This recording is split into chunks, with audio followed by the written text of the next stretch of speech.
성부와 성자와 성령의 이름으로 아멘. 여러분들은 슬기로운 성경 통독에 오셨습니다. 마르코복음을 읽고 있고요. 마르코복음 14장입니다.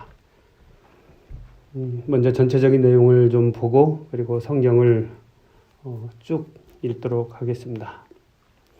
수석사제들과 율법학자들, 그들은 속임수를 써서 예수님을 잡아 죽일 궁리를 하죠. 세상에는 이런 일들이 많습니다. 특히 권력자들은 자신의 권력을 이용하여 불의를 저지를 수 있는 가능성이 크죠. 그것이 바로 권력이 가진 욕망이라고 생각을 해요. 저도 나뭇가지를 자르는 전지가위를 들고 다니다 보면 여기저기 가지를 자르고 싶은 마음이 생기기도 하죠. 비슷한 것 같습니다.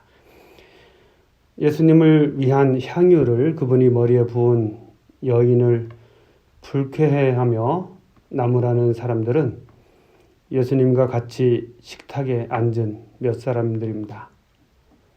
예수님을 위한 것을 가난한 사람들에게 나눠줄 수 있다는 것에 대해서 이야기하는데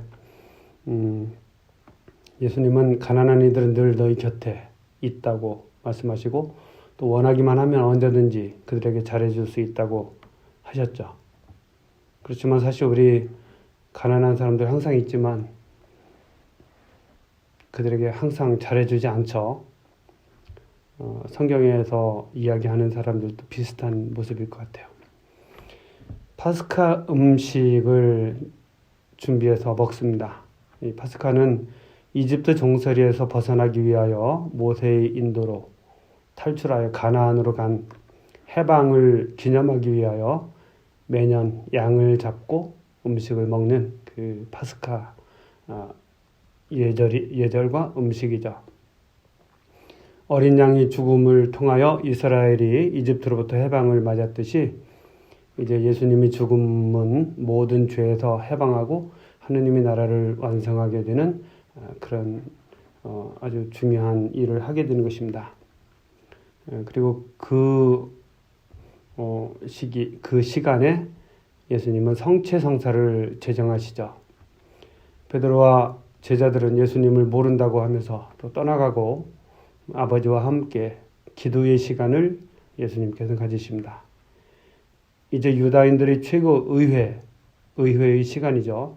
속임수를 써서 꾸민 일이 성공하는 시간. 그럼에도 불구하고 예수님은 그런 시간 안에서도 당신의 일을 완성하시는 그런 모습을 우리는 14장에서 볼 수 있습니다. 예수님을 죽일 음모를 꿉니다. 파스카와 무교절 이틀 전이었다.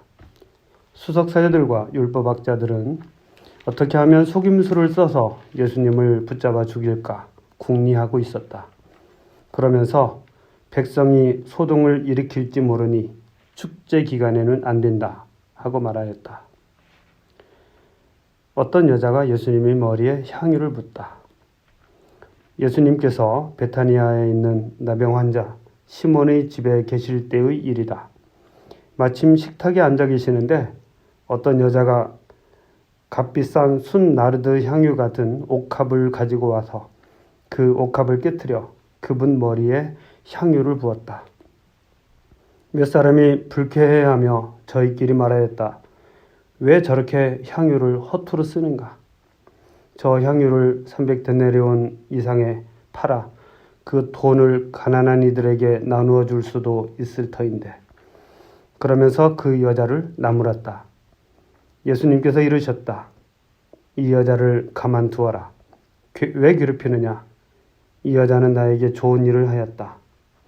사실 가난한 이들은 늘 너희 곁에 있으니 너희가 원하기만 하면 언제든지 그들에게 잘해줄 수 있다. 그러나 나는 늘 너희 곁에 있지는 않을 것이다. 이 여자는 자기가 할 수 있는 일을 하였다. 내 장례를 위하여 미리 내 몸에 향유를 바른 것이다. 내가 진실로 너희에게 말한다. 온 세상 어디든지 복음이 선포되는 곳마다 이 여자가 한 일도 전해져서 이 여자를 기억하게 될 것이다. 유다가 예수님을 배신하다. 12 제자 가운데 하나인 유다 이스가리옷이 예수님을 수석 사제들에게 팔아넘기려고 그들을 찾아갔다. 그들은 그의 말을 듣고 기뻐하며 그에게 돈을 주기로 약속하였다. 그래서 유다는 예수님을 넘길 적당한 기회를 노렸다. 최후의 만찬을 준비하다. 무기절 첫날, 곧 파스카 양을 잡는 날에 제자들이 예수님께 스승님께서 잡수실 파스카 음식을 어디에 가서 차리면 좋겠습니까? 하고 물었다. 그러자 예수님께서 제자 2사람을 보내며 이르셨다. 도성 안으로 가거라. 그러면 물동이를 메고 가는 남자를 만날 터이니 그를 따라가거라.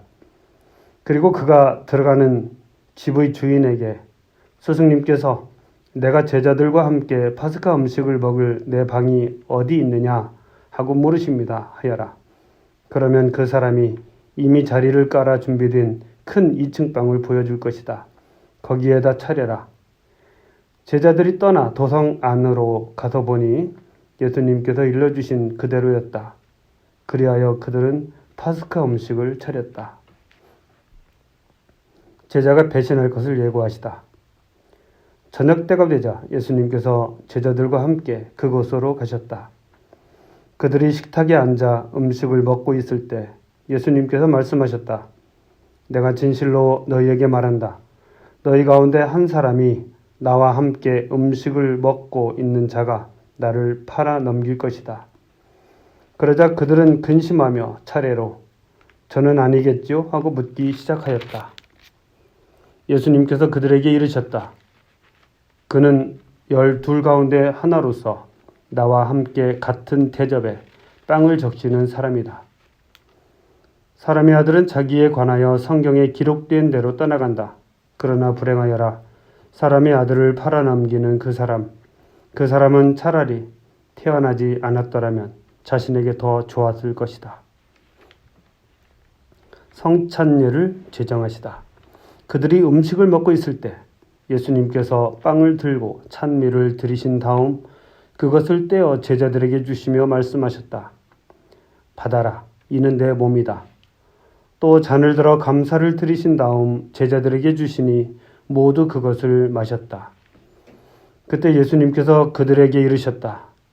이는 많은 사람을 위하여 흘리는 내 계약의 피다. 내가 진실로 너희에게 말한다. 내가 하느님 나라에서 새 포도주를 마실 그날까지 포도나무 열매로 빚은 것을 결코 다시는 마시지 않겠다. 그들은 찬미가를 부르고 나서 올리브 산으로 갔다. 베드로가 당신을 모른다고 할 것을 예고하시다. 예수님께서 제자들에게 말씀하셨다. 너희는 모두 떨어져 나갈 것이다. 성경에 내가 목자를 치리니 양들이 흩어지리라고 기록되어 있다. 그러나 나는 되살아나서 너희보다 먼저 갈릴리아로 갈 것이다. 그러자 베드로가 예수님께 말하였다. 모두 떨어져 나갈지라도 저는 그러지 않을 것입니다. 예수님께서 그에게 말씀하셨다. 내가 진실로 너에게 말한다.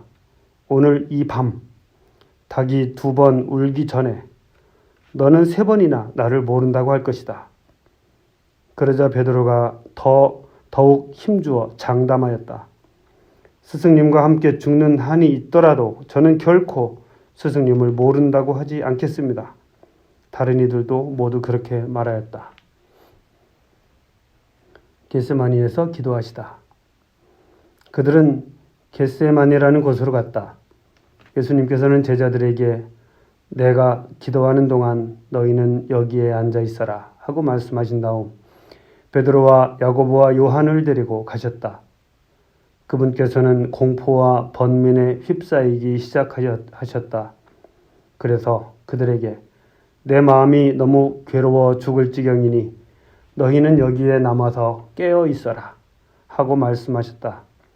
그런 다음 앞으로 조금 나아가 땅에 엎드리시어 하실 수만 있으면 그 시간이 당신을 비켜가게 해주십사고 기도하시며 이렇게 말씀하셨다. 아버지께서는 무엇이든 하실 수 있으시니 이 잔을 저에게서 거두어 주십시오. 그러나 제가 원하는 것을 하지 마시고 아버지께서 원하시는 것을 하십시오. 그러고 나서 돌아와 보시니 제자들은 자고 있었다. 그래서 베드로에게 시몬아, 자고 있느냐? 한 시간도 깨어 있을 수 없더란 말이냐? 너희는 유혹에 빠지지 않도록 깨어 기도하여라. 마음은 간절하나 몸이 따르지 못한다 하시고 다시 가셔서 같은 말씀으로 기도하셨다. 그리고 다시 와 보시니 그들은 여전히 눈이 무겁게 내리감겨 자고 있었다. 그래서 제자들은 그분께 무슨 말씀을 드려야 할지 몰랐다. 예수님께서는 세 번째 오셔서 그들에게 말씀하셨다. 아직도 자고 있느냐? 아직도 쉬고 있느냐? 이제 되었다. 시간이 되어 사람의 아들은 죄인들의 손에 넘어간다. 일어나 가자. 보라, 나를 팔아넘길 자가 가까이 왔다. 잡히시다. 그러자 곧 예수님께서 아직 말씀하고 계실 때 12 제자 가운데 하나인 유다가 다가왔다. 그와 함께 수석 사제들과 율법학자들과 원로들이 보낸 무리도 칼과 몽둥이를 들고 왔다. 그분을 팔아넘길 자는 내가 입맞추는 이가 바로 그 사람이니 그를 붙잡아 잘 끌고 가시오 하고 그들에게 미리 신호를 일러주었다.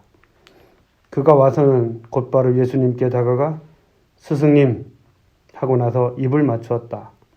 그러자 그들이 예수님께 손을 대어 그분을 붙잡았다. 그때 곁에 서 있던 이들 가운데 한 사람이 칼을 빼어 대사제의 종을 내리쳐 그의 귀를 잘라버렸다. 예수님께서 나서시어 그들에게 말씀하셨다. 너희는 강도라도 잡을 듯이 칼과 몽둥이를 들고 나를 잡으러 왔단 말이냐? 내가 날마다 너희와 함께 성전에 있으면서 가르쳤지만 너희는 나를 붙잡지 않았다. 성경 말씀이 이루어지려고 일이 된 것이다. 제자들은 모두 예수님을 버리고 달아났다. 알몸으로 달아난 젊은이. 어떤 젊은이가 알몸에 아마포만 두른 채 그분을 따라갔다. 사람들이 그를 붙잡자 그는 아마포를 버리고 알몸으로 달아났다. 최고의회에서 신문을 받으시다. 그들은 예수님을 대사제에게 끌고 갔다. 그러자 수석사제들과 원로들과 율법학자들이 모두 모여왔다. 베드로는 멀찍이 떨어져서 예수님을 뒤따라 대사제의 저택 안뜰까지 들어가 시종들과 함께 앉아 불을 쬐고 있었다. 수석사제들과 온 최고의회는 예수님을 사형에 처하려고 그분에 대한 증언을 찾았으나 찾아내지 못하였다. 사실 많은 사람이 그분께 불리한 거짓 증언을 하였지만 그 증언들이 서로 들어맞지 않았던 것이다. 더러는 나서서 이렇게 거짓 증언을 하기도 하였다. 우리는 저자가 나는 사람 손으로 지은 이 성전을 허물고 손으로 짓지 않는 다른 성전을 사흘 안에 세우겠다고 말하는 것을 들은 적이 있습니다. 그러나 그들의 증언도 서로 들어맞지 않았다. 그러자 대사제가 한 가운데로 나서서 예수님께 당신은 아무 대답도 하지 않소? 이 자들이 당신에게 불리한 증언을 하는데 어찌 된 일이오? 하고 물었다. 그러나 예수님께서는 입을 다무신 채 아무 대답도 하지 않으셨다.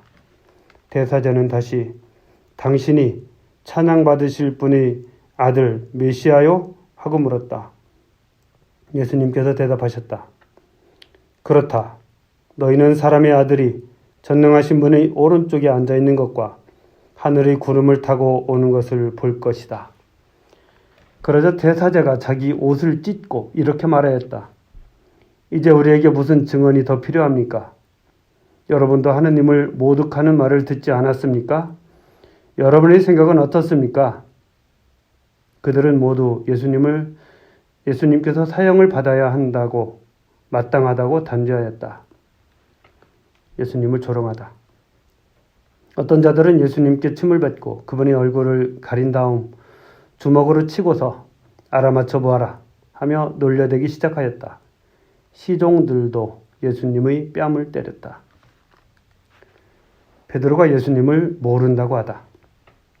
베드로가 안뜰 안쪽에 있는데 대사제의 하녀 하나가 와서 불을 쬐고 있는 베드로를 보고 그를 찬찬히 살피면서 말하였다. 당신도 저 나자렛 사람 예수와 함께 있던 사람이지요?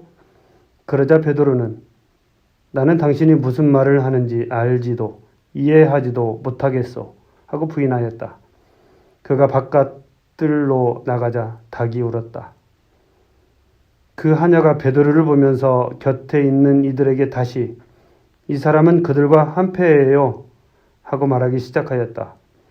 그러나 베드로는 또 부인하였다. 그런데 조금 뒤에 곁에 서 있던 이들이 다시 베드로에게 당신은 갈릴리아 사람이니 그들과 한패임에 틀림없소 하고 말하였다.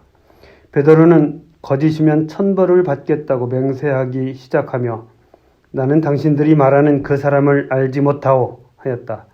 그러자 곧 닭이 두 번째 울었다. 베드로는 예수님께서 닭이 두 번 울기 전에 너는 세 번이나 나를 모른다고 할 것이다 하신 말씀이 생각나서 울기 시작하였다. 자, 오늘은 여기까지 하겠습니다. 성부와 성자와 성령의 이름으로 아멘.